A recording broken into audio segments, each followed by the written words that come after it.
क्या तुमने कभी घड़ी की सुइयों को ध्यान से देखा है? डायल पर चलते हुए दोनों सुइयां अलग अलग समय पर अलग अलग स्थानों पर होती हैं। दो सुइयां एक बिंदु पर मिलने वाली दो रेज को दिखाती हैं। एक कॉमन एंड पॉइंट वाली दो रेज एक एंगल बनाती हैं। एंगल बनाने वाली दो रेज को एंगल के आर्म्स कहते हैं। कॉमन एंड पॉइंट को एंगल का वर्टेक्स कहते हैं। एंगल्स को हम डिग्रीज में नापते हैं। एक एंगल को नापने के लिए हम प्रोटेक्टर का उपयोग करते हैं। यह एक सेमी सर्कल की शेप में होता है। इसकी हॉरिजॉन्टल एज के मिड पॉइंट को सेंट्रल पॉइंट कहते हैं। सेंटर में एंगल 180 बराबर छोटे डिवीजनों में डिवाइड होता है। एक पॉइंट का कंप्लीट टर्न अराउंड 360 बराबर भागों में डिवाइड होता है। इन भागों में से प्रत्येक को 1 डिग्री कहा जाता है, जिसे 1 डिग्री द्वारा दिखाया जाता है।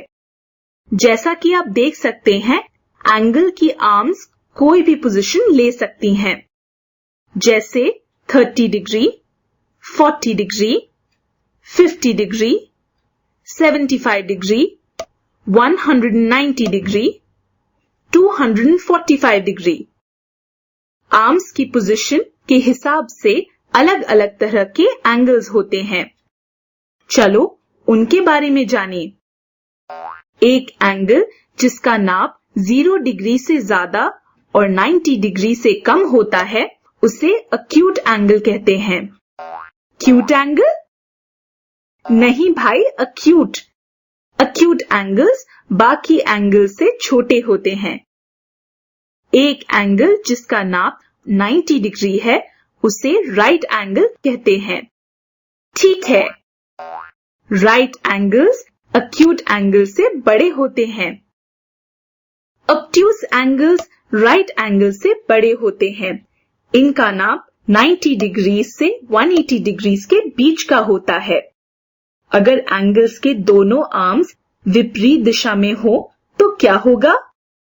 कुछ भी नहीं, वहां कोई एंगल नहीं होगा। गलत।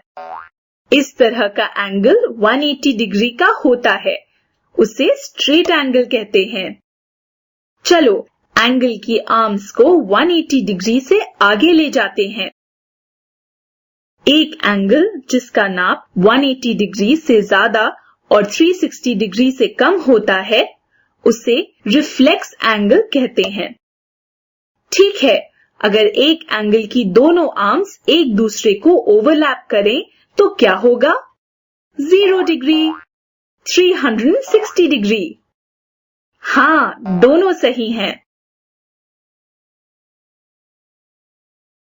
जब एक एंगल का नाप 0 डिग्री होता है, उसे जीरो एंगल कहते हैं।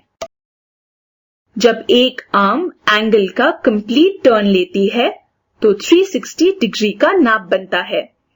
इस तरह के एंगल को कंप्लीट एंगल कहा जाता है। चलो जल्दी से एक नजर डालते हैं। Acute angle, right angle, obtuse angle, straight angle, reflex angle, zero angle, complete angle.